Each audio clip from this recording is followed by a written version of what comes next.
Il est 5h30 au boulevard Lumumba. Le jour s'élève sur une capitale en suspense. Depuis 48 heures, Kinshasa retient son souffle. Les radios de la ville crachottent des rimères. Tantôt, ils sont à Massina. Pour d'autres, la DSP s'est repliée et d'aucuns disent que Mobutu est parti.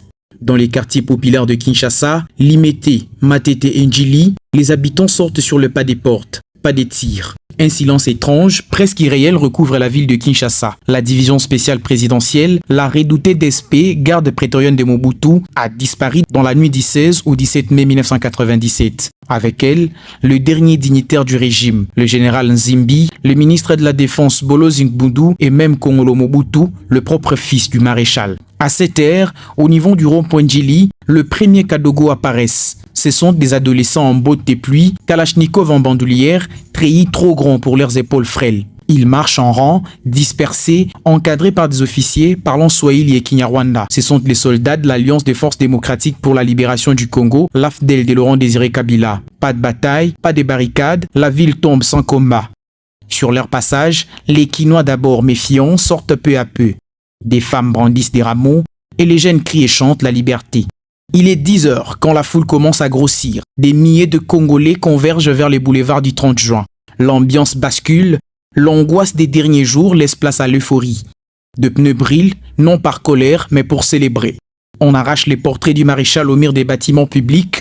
On pouvait entendre dans les chants scandés « Mobutu Yebela, les Zaïre est mort ». Après 32 ans de règne sans partage, les léopards d'Egbadoli a fui.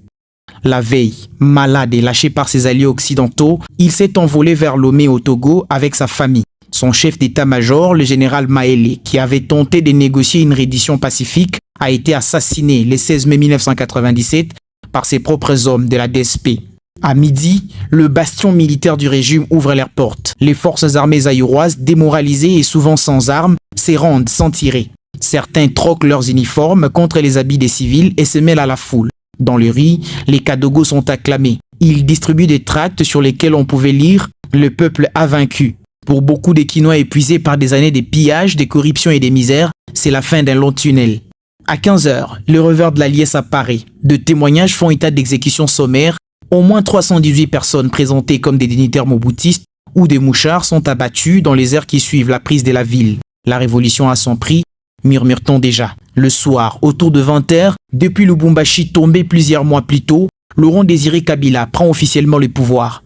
Les Zaïre redevient la République démocratique du Congo. À la radio, sa voix grave promet de restaurer la dignité du peuple congolais. Dans les Nganda de Kinshasa, on danse jusqu'à l'aube.